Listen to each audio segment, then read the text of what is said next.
Portugal versus Croatia round of 32 അങ്ങനെ ജയിച്ചു. Round of 16 അണ്ണനും പിള്ളേരും എത്തിയിട്ടുണ്ട്.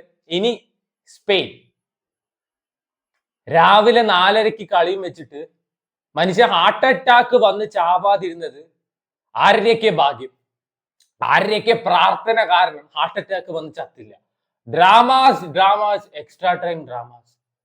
BP ഒക്കെ ആ നേരത്ത് നോക്കിയിട്ടുണ്ടെങ്കിൽ മീറ്റർ അടിച്ചു പോയിട്ടുണ്ടാവും.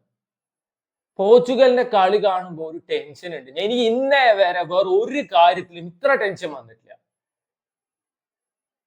പേടി സ്വപ്നം, നൈറ്റ് മെയർ ആണ് പോർച്ചുഗലിന്റെ കളി. And I M done with Portugal and there horror show. So ഈ ഒരു വേൾഡ് കപ്പ് കഴിഞ്ഞ് കിട്ടിക്കഴിഞ്ഞാൽ ഞാൻ ഒരിക്കലും ഇനി പോർച്ചുഗലിന്റെ മൂടും താങ്ങി പോയില്ല. മടുത്തു, അത്രയും മടുത്തു. സോ വേറെ ഏത് ടീമിന്റെ കളിയെ വേണമെങ്കിൽ നമുക്ക് ട്രസ്റ്റ് ചെയ്യാം, പ്ലേയേഴ്സിനെ ട്രസ്റ്റ് ചെയ്യാം. പോർച്ചുഗലിനെ ഒരിക്കലും നമ്പാൻ പറ്റില്ല. ഏറ്റവും വലിയ പേടി പോർച്ചുഗൽ തോക്കുവോ അല്ലെങ്കിൽ ഇവര് പുറത്താവോ അതൊന്നും അല്ല. 2022 വേൾഡ് കപ്പിലെ സെനാരിയോ റീക്രിയേറ്റ് ചെയ്യോ എന്നാണ്. മെസ്സി വേൾഡ് കപ്പ് അടിച്ചതല്ല. 2022 വേൾഡ് കപ്പ് പറയുമ്പോൾ പലർക്കും പല ഓർമ്മയായിരിക്കും. എനിക്ക് അണ്ണൻ കരഞ്ഞു പോണ ഓർമ്മയാണ്. ആൻഡ് അത് എന്റെ ബർത്ത്ഡേ ദിവസമായിരുന്നു. ഒന്ന് ആലോചിച്ച് നോക്കുക, എല്ലാ കൊല്ലവും അത് ഓർമ്മിപ്പിക്കാൻ വേണ്ടി മാത്രം ഒരു ദിവസമുണ്ട്. ആൻഡ് ഇന്നത്തെ കളി റൊണാൾഡോയ്ക്ക് വേണ്ടി ആയിരുന്നില്ല പോർച്ചുഗൽ ജയിക്കേണ്ടിയിരുന്നത്. അതേപോലെ തന്നെ പോർച്ചുഗൽ ടീമിന് വേണ്ടി ആയിരുന്നില്ല ജയിക്കേണ്ടിയിരുന്നത്. That's for Jota, Diogo Jota. So ഏതൊരു ഫുട്ബോൾ കളി ഇഷ്ടപ്പെടുന്ന ആള് ഈ ഒരു ദിവസം മറക്കില്ല. ആൻഡ് ഈ ഒരു ദിവസം ഓർക്കാൻ ആഗ്രഹിക്കൂല. ആൻഡ് കളിയൊക്കെ കഴിഞ്ഞിട്ട് അണ്ണൻ ഒരു ട്രിബ്യൂട്ട് എന്നുള്ള രീതിയിലൊക്കെ പറയണ്ടായിരുന്നു. ഏതെങ്കിലും ഒരു വേൾഡിലൊക്കെ ഇരുന്ന് ജോട്ട ഇതൊക്കെ കാണുന്നുണ്ടാവും. പറയില്ല. At the end of the day life is unpredictable. നാളെ എന്താ നടക്കുക, അടുത്ത മിനിറ്റിൽ എന്താ നടക്കുക എന്ന് ആർക്കും പ്രെഡിക്റ്റ് ചെയ്യാൻ പറ്റില്ല. ഈ ഒരു കാര്യം ഒറ്റ മനുഷ്യൻ വിചാരിച്ചിട്ടുണ്ടാവില്ല ഇങ്ങനെ ഉണ്ടാവുന്നു. പോർച്ചുഗൽ സ്ക്വാഡിനോട് എനിക്കൊരു ബഹുമാനം തോന്നിയത് ജോട്ടയുടെ ആ ഒരു നെയിം ഇൻക്ലൂഡ് ചെയ്തിട്ടുള്ള ഒരു സ്ക്വാഡാണ് അവർ പുറത്തു വിട്ടത്. And that definitely deserves appreciation. Thank you so much. ഒരു ഫുട്ബോൾ ആരാധകൻ എന്നുള്ള രീതിയിൽ എനിക്ക് ഏറ്റവും കൂടുതൽ റെസ്പെക്ട് പോർച്ചുഗലിനോട് തോന്നിയത് ആ ഒരു കാര്യം കൊണ്ടാണ്. കുറെ കാര്യങ്ങളെ പറ്റി സംസാരിക്കാനുണ്ട്. പക്ഷെ ആദ്യം സംസാരിക്കേണ്ടത് പോർച്ചുഗലിന്റെ കളയെ പറ്റി. Roberto Martinez. അണ്ണന് ടാക്ടിക്സ് ഇല്ല എന്ന് ആരാടെ പറഞ്ഞത്?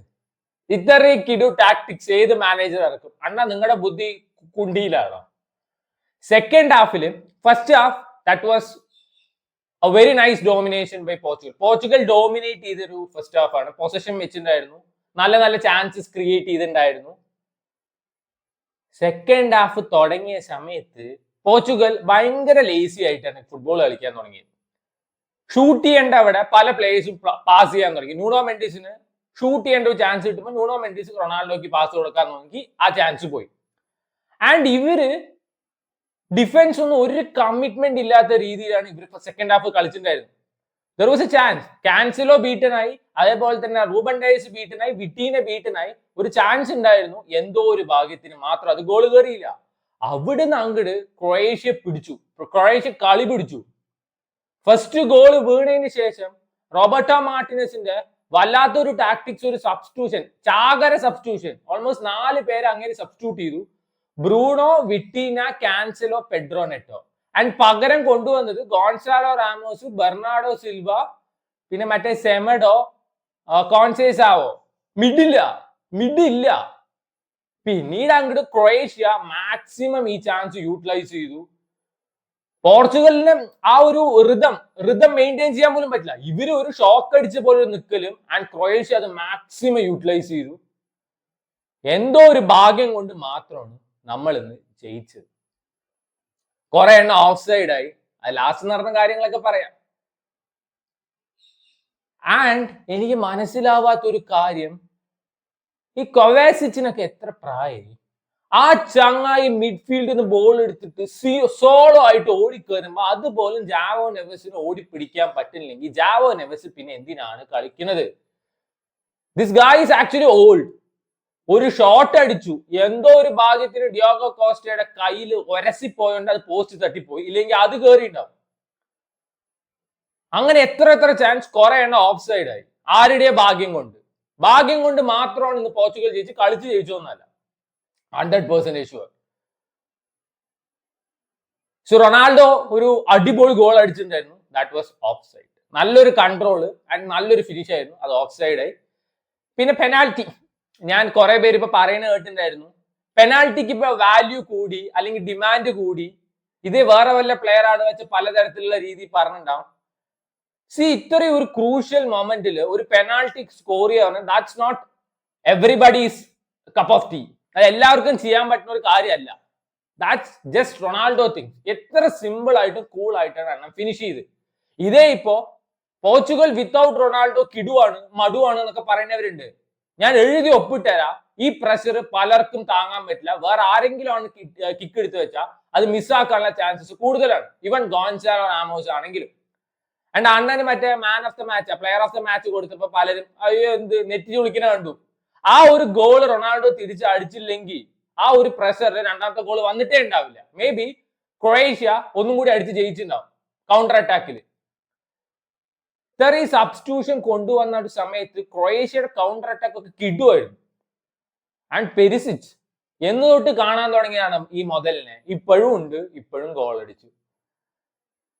80ാമത്തെ മിനിറ്റിൽ റൊണാൾഡോന്റെ substitution that was actually question mark.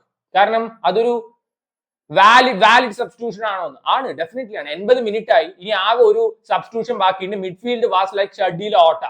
എന്തെങ്കിലും ചെയ്യണം, റൂബൻ നെവസിനെ കൊണ്ടുവരണം. ഒന്നെങ്കിൽ റാഫേൽ ലിയാവിനെ പിൻവലിക്കണം, അല്ലെങ്കിൽ റൊണാൾഡോനെ പിൻവലിക്കണം. ലിയാവിനെ പിൻവലിച്ചു കഴിഞ്ഞാൽ ഒരു ചാൻസ് പിന്നെ ക്രിയേറ്റ് ആവാൻ. റാഫേൽ ലിയാ ഉള്ളതുകൊണ്ടാണ് ആ ഒരു ക്രോസ് വന്നത്. അതിൽ ഗോൺസാലോ റാമോസ് ഹെഡർ ഗോൾ ആക്കിയത്. ദാറ്റ് വാസ് എ കിഡു ക്രോസ്. അടിപൊളി ക്രോസ് ആയിരുന്നു, പെർഫെക്റ്റ് ഫിനിഷിംഗ് ആയിരുന്നു. ഗോൺസാലോ റാമോസ് ഇന്ന് ഭയങ്കര പ്രൊഫഷണൽ ആയിട്ടാണ് കളിച്ച്. ഞാൻ പറയുന്നത് ചാൻസസ് ക്രിയേറ്റ് അങ്ങനെയല്ല. ഇവർക്ക് പെനാൽറ്റി കിട്ടിയ സമയത്ത് ആള് ബോൾ ഹോൾഡ് ചെയ്ത് വെക്കുകയായിരുന്നു. അതായത് മറ്റവര് വന്നിട്ട് ഡിസ്ട്രാക്ട് ചെയ്യരുത് പറഞ്ഞിട്ട്.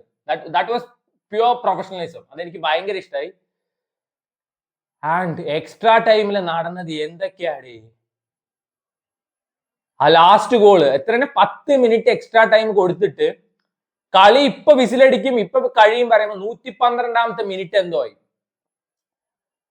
ആ ഗോള് വീണു, തീർന്നു വിചാരിച്ചു. ആൻഡ് അതിനെപ്പറ്റി പലരും പറയുന്നുണ്ട്. ഇപ്പൊ മറ്റേ ടെക്നോളജി പരിപാടിയൊക്കെ ഉണ്ട്, ബോളിന്റെ ഉള്ള സെൻസറിൽ ഡയറക്റ്റ് ആയിട്ട് കോണ്ടാക്ട് കാണിക്കുന്നുണ്ട്. സോ അതിനെപ്പറ്റി ഇനി ആരും കരഞ്ഞ് കാല് പിടിച്ചിട്ടൊന്നും കാര്യമില്ല. കോണ്ടാക്ട് ഉണ്ട് അവിടെ, അതുകൊണ്ട് അത് ഓഫ് സൈഡ് ആയി. അയ്യോ, ആ സമയത്തൊക്കെ ഒരു അടിച്ചൊരു ടെൻഷൻ ഉണ്ട്. ഇന്ന് ലൂക്ക മോഡ്രിച്ച് അല്ലെങ്കിൽ റൊണാൾഡോ രണ്ടുപേരുടെ ഒരു ലാസ്റ്റ് ഡാൻസ് ആണ്, ലാസ്റ്റ് മാച്ച് ആണ്. ഇത് കളി തുടങ്ങും മുമ്പേ എല്ലാവർക്കും അറിയുന്ന കാര്യമാണ്. അത് റൊണാൾഡോ ആവരുതേ എന്നൊരു പ്രാർത്ഥന മാത്രമേ ഉണ്ടായിരുന്നുള്ളൂ. ലൂക്ക മോഡ്രിച്ചിനെ ഇഷ്ടമാണ്, റെസ്പെക്റ്റ് ആണ്. But I don't want to see Ronaldo crying again. അത് കാണാൻ പറ്റില്ല, അത് പറ്റില്ല, അത് അങ്ങനെയാണ്.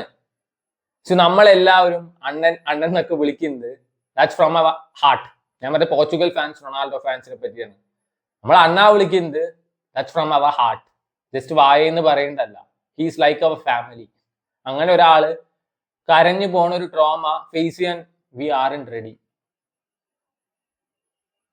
സോ മോഡ്രിച്ച് ഡെഫിനറ്റ്ലി ഔട്ടായി, ക്രൊയേഷ്യ ഔട്ടായി, Croatia is eliminated. Sometimes football അങ്ങനെയാണ്, ക്രൂരത കാണിക്കും, കൊടൂര ക്രൂരത കാണിക്കും, വേദനിപ്പിക്കും. പറഞ്ഞിട്ട് കാര്യമില്ല, എല്ലാവർക്കും എല്ലാം at the end of the day കിട്ടില്ല. അതൊരു യൂണിവേഴ്സൽ ട്രൂത്ത് ആണ്. ഇപ്പൊ റൊണാൾഡോയ്ക്ക് വേൾഡ് കപ്പ് കിട്ടുന്ന ഒരു ഉറപ്പില്ല. എന്നാൽ വേൾഡ് കപ്പ് കിട്ടിയില്ലെങ്കിലും ആളുടെ കരിയറിനെ അത് ബാധിക്കൊന്നുമില്ല. ആക്ച്വലി ഭയങ്കര വാല്യൂബിൾ ആയിട്ടുള്ള, റീക്രിയേറ്റ് ചെയ്യാൻ ഒരിക്കലും പോസിബിൾ അല്ലാത്ത ഒരു കരിയറാണ്. ഇപ്പൊ മെസ്സിക്ക് എല്ലാം കിട്ടി, അതേപോലെ എല്ലാവർക്കും എല്ലാം കിട്ടുമോ ചോദിച്ചു കഴിഞ്ഞാൽ ഇല്ല. അത് നമ്മൾ അക്സെപ്റ്റ് ചെയ്യേണ്ട ഒരു ട്രൂത്ത് ആണ്. ഇനി വേറെ ചില കാര്യങ്ങൾ പറയാറുണ്ട്. ഞാൻ ഏറ്റവും കൂടുതൽ കേൾക്കുന്ന കാര്യമാണ്, ഞാൻ കളി കാണാറില്ല. എനിക്ക് വേണമെങ്കിൽ ഈ വേൾഡ് കപ്പിലുള്ള സകലമാന മാച്ചസ് നടക്കും, ആ മാച്ചസിന്റെ എല്ലാത്തിന്റെ വീഡിയോ ഉണ്ട്. അത് അത്ര വലിയ പണിയൊന്നുമില്ല. ഹൈലൈറ്റ്സ് ഇരുന്ന് കണ്ടാൽ മതി, 10-20 മിനിറ്റ് കാര്യം തീരും. പിന്നെ എന്തൊക്കെ നടന്നു, what happened in today's match എന്ന് ChatGPT-ലോ ജെമിനൈയിലോ പോയി അടിച്ചു കഴിഞ്ഞാൽ കംപ്ലീറ്റ് സ്റ്റാറ്റിസ്റ്റിക്സ് വരും. അത് വെച്ചിട്ട് എനിക്ക് ഇവിടെ ഇരുന്ന് കൊണയടിച്ചാൽ മതി. But I don't really want to do that. ഞാൻ ആകെ വീഡിയോ ഇടുന്നത് പോർച്ചുഗലിന്റെ കളി, അർജന്റീനയുടെ കളി, അല്ലെങ്കിൽ ബ്രസീലിന്റെ കളി. ഞാൻ കാണുന്ന കളി മാത്രമാണ്. ഫുട്ബോൾ അനാലിസിസ് നിനക്ക് അറിയില്ല. ഫസ്റ്റ് ഓഫ് ഓൾ ഒരു ഫുട്ബോൾ കളി അനലൈസ് ചെയ്യാൻ you don't have to be any academy player. ഈ Manchester United academy, Real Madrid academy, Barcelona academy, ഈ പറയുന്നവന്മാരൊക്കെ പിന്നെ യുവന്റസ് അക്കാഡമിയിൽ ബോൺ ആൻഡ് ബ്രോട്ടപ്പ് ആണ്. The only thing that you want to do is watch football. Maximum കളികൾ കാണുക, അത്ര തന്നെ വേണ്ടുള്ളൂ. നമ്മൾ ആരും ഫുട്ബോൾ പണ്ടിട്ടൊന്നും അല്ല. ആൻഡ് എന്റെ സിനിമ റിലേറ്റഡ് വീഡിയോസ് കാണുന്നവർക്ക് അറിയാം, ഞാൻ കൂടുതൽ പറയുന്നത് വെൽക്കം ടു മൈ കൊണേഡി എന്നാണ്. അതായത് ഞാൻ എന്റർടൈൻമെന്റിനാണ് ഇമ്പോർട്ടൻസ് കൊടുക്കുന്നത്. Football analysis is something that anybody can do, actually everybody can do. അതിനിപ്പോ MA LLB ഒന്നും വേണ്ട. ഈ കളി തുടങ്ങണേന്റെ 4:30 കളി വെച്ചാൽ 4:20 കളി വെച്ച് കഴിഞ്ഞാൽ ഫുട്ബോൾ പണ്ഡിറ്റ്സ് അവിടെ ഇരുന്നിട്ട് ഇന്നത്തെ ടാക്ടിക്സ്, ഇവരുടെ ഫോർമേഷൻ, ഇവരുടെ ഗെയിം പ്ലേ അതിനെപ്പറ്റി പറയും. പോസ്റ്റ് മാച്ച് പ്രസന്റേഷൻ ഉണ്ടാവും. അത് കണ്ടു കഴിഞ്ഞാൽ എന്താ കളി നടന്നത് എന്താ പറയുക, അത് കാണാൻ ഇപ്പൊ ഇവിടെ വരേണ്ട ആവശ്യമില്ല. ഞാൻ കൂടുതൽ ഇമ്പോർട്ടൻസ് കൊടുക്കുന്നത് എന്റർടൈൻമെന്റിനാണ്, റീച്ച് ഉണ്ടാക്കാൻ വേണ്ടിയിട്ടാണ് ഇങ്ങനെ ഓരോന്ന് പറയണത്.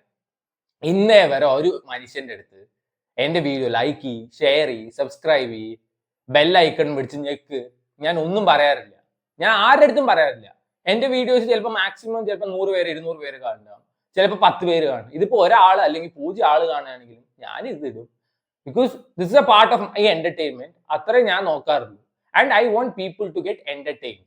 അങ്ങനത്തെ ഒരു കൊണയടി മാത്രമേ ഞാൻ ചെയ്യാൻ ഉദ്ദേശിക്കുന്നുള്ളൂ. അല്ലാണ്ട് ഫുട്ബോൾ അനാലിസിസ് നിനക്ക് അറിയില്ല. ഹലോ ഹലോ ഹലോ, ഞാൻ എന്ന് ഫുട്ബോൾ കാണാൻ തുടങ്ങിയെന്ന് അറിയോ? ലിവർപൂളില് ഡുക്കായിട്ടും ജെറാർഡും ആൻഡി കരോളും ടോറസ് ഒക്കെ കളിക്കുന്ന സമയത്ത് അന്തക്കാലം തൊട്ട് ഞാൻ ഫുട്ബോൾ കാണുന്നതാ.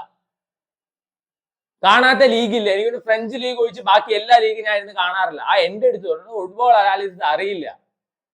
എടേ എനിക്ക് ഇതിനെ പറ്റിയിട്ട് എന്തെങ്കിലും ഇപ്പൊ എനിക്ക് അറിയില്ലെങ്കിലും ഇന്നത്തെ കാലത്ത് ആർക്ക് വേണമെങ്കിലും ഇതിനെ പറ്റി പറയാം. just you, or the only thing that you want to do is just search in ChatGPT or Gemini. ആർക്ക് വേണേ ചെയ്യാതെ, അതിന് വലിയ കൊണാണ്ടർ ആവേണ്ട ആവശ്യമൊന്നുമില്ല. ഞാൻ അതിന് ഇമ്പോർട്ടൻസ് കൊടുക്കുന്നില്ല. Because that something is done by a lot of people. കുറെ പേരുണ്ട് അതിനെപ്പറ്റി സംസാരിക്കാൻ, ഒരു കളിയെ പറ്റി സംസാരിക്കാൻ, ടാക്ടിക്സ് അവർ എന്ത് യൂസ് ചെയ്യും പറഞ്ഞിട്ട് സംസാരിക്കാൻ കുറെ ആൾക്കാരുണ്ട്. കളി നടക്കണതിന് തൊട്ടു മുമ്പ് കളിയിൽ എന്ത് നടന്ന് സംസാരിക്കാൻ വേറെ കുറെ പേര്, ഫുട്ബോൾ പണ്ഡിറ്റ്സ് വേണ്ടിട്ട്. I am not a pundit here and I am not here for that. പിന്നെ ഞാൻ ഏറ്റവും കൂടുതൽ കേട്ടിട്ടുള്ളതാണ് പോർച്ചുഗലിനെ പറ്റി പറയുമ്പോ നീ പോർച്ചുഗൽ ഫാൻ അല്ല, ബ്രസീലിന്റെ ജേഴ്സി ഇട്ടപ്പോ നീ ബ്രസീൽ ഫാൻ ആയോ? എനിക്ക് ഏറ്റവും ഇഷ്ടപ്പെട്ട jersey Argentina. That's very classic. അതുകൊണ്ട് ഞാൻ അർജന്റീന ഫാൻ ആവും. ഞാൻ ബാക്കിയുള്ള ടീം ഫാൻ അന്തം മൂട് താങ്ങിയാലല്ല. ഒരു ടീം നന്നായി കളിച്ചില്ല അല്ലെങ്കിൽ ഒരു പ്ലെയർ നന്നായി കളിച്ചില്ല വെച്ചാൽ I don't have any problem saying that they didn't play well. എനിക്ക് ഒരു പ്രശ്നമില്ല. ഞാൻ പറയാം അവർ നന്നായി കളിച്ചില്ല. ഞാൻ ഒരു അന്തം മൂട് താങ്ങിയല്ല. ക്രിസ്ത്യാനോ റൊണാൾഡോ ഫാൻ അല്ല. എന്താ കാലം തൊട്ടിട്ട് അണ്ണനെ ഫോളോ ചെയ്യുന്നതെന്നറിയോ? അണ്ണൻ ഉയിർ, മറ്റേ പാണ്ടിപ്പടയിൽ പറയുന്നത് എൻ ഉയിർ അണ്ണനുക്ക് എൻ ഉടൽ അണ്ണനുക്ക് ഞാൻ കാതലിക്ക മാട്ടെ ഞാൻ കല്യാണം പണ്ണ മാട്ടെ. അന്തമാരി ഒരു ഉയിരാണ് എനിക്ക് ക്രിസ്ത്യാനോ റൊണാൾഡോ. എന്നിട്ട് ഞാൻ ക്രിസ്ത്യാനോ റൊണാൾഡോന്റെ അടുത്ത് ലോയൽ അല്ല. എന്റെ ലോയാലിറ്റീനെ ക്വസ്റ്റ്യൻ ചെയ്യാൻ കുറെ എണ്ണമൊക്കെ. നീയൊക്കെ എന്ന് തൊട്ടാടാ ക്രിസ്ത്യാനോന്റെ കളി കാണാൻ തുടങ്ങിയത്? സോ അന്തമാതിരി വർത്താനൊന്നും വേണ്ട. ഇപ്പോഴും ഞാൻ പറയണു, ഈ ഏറ്റവും കൂടുതൽ പറയുന്നത് ബ്രസീൽ ഫാൻസ് ആണ്. I definitely know that. Brazil versus Japan first half was like shit. They play shitty football. അത് പറയാൻ എനിക്ക് ഒരു മടിയില്ല. കുറെ അന്തം മൂട് താങ്ങികളുണ്ട്. ഞങ്ങളുടെ ഇത്ര ബോൾ പൊസഷൻ ഉണ്ട്. ഇത്ര വിറ്റീന ഇവിടെ 100% പാസ് അക്യൂറസി ആണ്. വിറ്റീന ഏറ്റവും കൂടുതൽ പാസ് ചെയ്യുന്നത് സൈഡിലോട്ടും ബാക്കിലോട്ടും മാത്രമാണ്. അതുകൊണ്ട് വല്ല കാര്യം ഉണ്ടോ? ബോൾ പൊസഷൻ ഏത് ക്നാപ്പന്മാർക്ക് വേണമെങ്കിൽ ഉണ്ടാക്കാം. You have to create big chances. I repeat, big chances. Chances അല്ല, ബിഗ് ചാൻസസ്. എത്ര ബിഗ് ചാൻസസ് ഉണ്ടാക്കിയിട്ടുണ്ട് ബ്രസീൽ ഫസ്റ്റ് ഹാഫിൽ? 0. എന്നിട്ട് ഇവിടെ മറ്റേ വിനീഷ്യസിനൊക്കെ ജപ്പാൻ ഡിഫൻഡേഴ്സ് ന്യൂട്രലൈസ് ചെയ്തു കംപ്ലീറ്റ്ലി. അപ്പുറത്തെ വിങ്ങിൽ കളിക്കുന്ന റയാനെയൊക്കെ കണ്ടിണ്ട ഇല്ല. എന്നിട്ട് പറയൂ we played some very good football. ഞങ്ങളാണ് ഏറ്റവും കൂടുതൽ പൊസഷൻ ഉണ്ടായിരുന്നത്, ഞങ്ങളാണ് ഏറ്റവും കൂടുതൽ ഷോട്ട്സ് അടിച്ചത്. എന്നിട്ട് ഫസ്റ്റ് ഹാഫില് ഇതെന്തായിരുന്നു? സ്കോർ ലൈൻ എന്തായിരുന്നു? 1-0. So shut the freak up. വർത്താനം പറയും. ഇപ്പോഴും ഞാൻ പറയുന്നു ബ്രസീലിന്റെ മിഡ്ഫീൽഡ് ഈസ് ലൈക്ക് ഷാഡി ലോട്ട, കെസിമീറോ ഒന്നും പല പ്ലേയേഴ്സിനും ഓടി പിടിക്കാൻ പോലും പറ്റില്ല. ജസ്റ്റ് ആ ഒരു ഗോൾ അടിച്ചുകൊണ്ട് മാത്രമാണ് ഏറ്റവും കൂടുതൽ ഹ്യൂമിലിയേഷൻ കെസിമീറോ ഒഴിവായത്. അന്തം താങ്ങികളാണ്. എന്തോ പ്രൈമിൽ ഫുട്ബോൾ കളിച്ച പോലെ കളിക്കുന്ന പോലെയാണ് കളിച്ചത്. കളിച്ചതേ ഒരു നക്കിയ കളി. എന്നിട്ട് അതിന് ഡയലോഗ് വേണം. Brazil in second half was too good, അത് ഞാൻ സമ്മതിച്ചു. സോ അടുത്ത കളി പോർച്ചുഗൽ വേഴ്സസ് സ്പെയിൻ. ഈ വൺ ബ്യൂട്ടിഫുൾ ഫുട്ബോളോ കൂടുതൽ ചാൻസസ് ക്രിയേറ്റ് ചെയ്യുന്ന ഫുട്ബോളൊന്നും പോർച്ചുഗലിന് പ്രതീക്ഷിക്കാതിരിക്കുക, അതാണ് ഏറ്റവും നല്ല കാര്യം. ആകെ പ്രതീക്ഷിക്കേണ്ടത് ഈ set pieces, corners, free kicks അങ്ങനത്തെ അല്ലെങ്കിൽ പെനാൾട്ടിനൊക്കെ ഗോൾ അടിക്കുക, പ്രോപ്പർ ആയിട്ട് ഡിഫെൻഡ് ചെയ്യുക, കളി ജയിക്കാൻ നോക്കുക. ബാക്കി ഒരു കാര്യം പോർച്ചുഗലിന് പ്രതീക്ഷിക്കേണ്ട, ഡേർട്ടി ഫുട്ബോൾ കളിച്ചിട്ട് ജയിക്കുക. You don't expect some nice decent beautiful football, please don't expect that from Portugal. അതിനുള്ള കാലിബറോ വേൾഡ് ക്ലാസ് പ്ലേയേഴ്സ് ഒന്നും ആ ടീമിൽ ഇല്ല. ബ്രൂണോ ഫെർണാണ്ടസ് ഉണ്ടായിരുന്നു. ഫസ്റ്റ് ഹാഫിത്തെ കാര്യം പറയാം. 2 ഗോൾഡൻ ഓപ്പർച്യൂണിറ്റീസ് ആണ് ദിസ് ഗായ് ഗോട്ട്. ഒന്ന് പ്രോപ്പർ ഷോട്ട്, റീബൗണ്ട്, 2 ആള് മിസ്സാക്കി. ബ്രൂണോ ഇന്ന് ചാൻസസ് ക്രിയേറ്റ് ചെയ്തില്ല, ഒന്നും ചെയ്തിട്ടില്ല. ഏത് നേരം ബോക്സിന്റെ ഉള്ളിൽ കാണാം. ബ്രൂണോനെ വലിച്ചത് ദാറ്റ് വാസ് നൈസ്, പക്ഷെ വിറ്റീനെ വലിച്ചതാണ് എനിക്ക് മനസ്സിലാവാത്തത്. വിറ്റീന ആ കളി ഫുൾ കൺട്രോൾ ചെയ്തു. ഞാൻ വിറ്റീന 1 ചാൻസസ് ക്രിയേറ്റ് ചെയ്തു, PSG എഞ്ചിൻ പോലെ കളിച്ചു എന്നല്ല. ബോൾ റിസീവ് ചെയ്ത് അത് ബാക്കിലോട്ടും സൈഡിലോട്ടും ഒക്കെ കൊടുക്കുന്നത് വിറ്റീനയായിരുന്നു. വിറ്റീനെ പിൻവലിച്ച സമയത്ത് മിഡ്ഫീൽഡ് വാസ് ലൈക്ക് നോട്ടാ. ആൻഡ് റാഫേൽ ലിയാവിന് 2-3 ചാൻസസ് കിട്ടി. റാഫേൽ ലിയാവിന്റെ സെക്കൻഡ് ഹാഫിലെ ചാൻസ് ഉണ്ട് മോനെ, പെട്ട സാധനമായിരുന്നില്ലേ അത്. മറ്റേ ക്രോസ് ബാറിൽ തട്ടി വന്നത്, അതൊക്കെ കേറേണ്ട സാധനമായിരുന്നു. കിഡു ഗോളായിരുന്നു. ആൻഡ് പലപ്പോഴും ഡിഫെൻഡ് ചെയ്യുന്ന സമയത്ത് നൂണോ മെൻഡിസ് ആ വിങ് ഓപ്പൺ ആക്കി ഇടുകയാണ്. നൂണോ മെൻഡിസ് ഫസ്റ്റ് ഹാഫിൽ 1-2 ചാൻസ് ക്രിയേറ്റ് ചെയ്തു, ഓക്കെ ഫൈൻ. ഡിഫെൻഡ് ചെയ്യുന്ന സമയത്ത് ആ വിങ് ഓപ്പൺ ആക്കി ഇടുക, പ്രോപ്പറായി ഹെഡ് ചെയ്യേണ്ട അവിടെ ഹെഡ് ചെയ്യുന്നില്ല. നൂണോ മെൻഡിസ് ഡിഫൻസിലൊക്കെ വൻ ശോകമായിരുന്നു. കൊബേസിച്ചിനെ പറ്റി എടുത്ത് പറയണം. This guy is old and the way he is playing still കിഡു, എന്താ കൺട്രോൾ, ആ ബോൾ വെച്ച് റൺ ഉണ്ട്. ആൻഡ് സെക്കൻഡ് ഹാഫ് പോർച്ചുഗൽ കളിച്ചത് കംപ്ലീറ്റ് സ്ലോപ്പി ഫുട്ബോളാണ്. ക്ലിയർ ചെയ്യേണ്ട അവിടെ ബോൾ ക്ലിയർ ചെയ്യില്ല. വീണ്ടും വിറ്റീനയുടെ ട്രിക്സ്, ഷീൽഡ് ചെയ്തിട്ട് ബോള് കൊണ്ടുപോകാനൊക്കെ നോക്കുക, അതൊന്നും ചില സമയത്ത് വർക്ക് ആവില്ല. ആ സമയത്ത് ബോൾ മിസ്സായിട്ടാണ് പല ചാൻസസും വന്ന് ആൻഡ് ചില ഗോൾസ് ഓഫ് സൈഡ് വരെ ആയത്. ഫസ്റ്റ് ഹാഫിൽ തന്നെ 2-0 ഒക്കെ ആവേണ്ടതായിരുന്നു പോർച്ചുഗൽ, ഭാഗ്യം ഉണ്ടായിരുന്നില്ല. എന്തോ ഒരു ഭാഗ്യം കൊണ്ട് സെക്കൻഡ് ഹാഫിൽ ജയിച്ചു, അത്രേ പറയാൻ പറ്റൂ. ഈ കളി മാച്ചൊക്കെ സ്പെയിൻ്റെ അടുത്ത് പോയാൽ സ്പെയിനൊക്കെ എടുത്തിട്ട് കൊടുക്കും.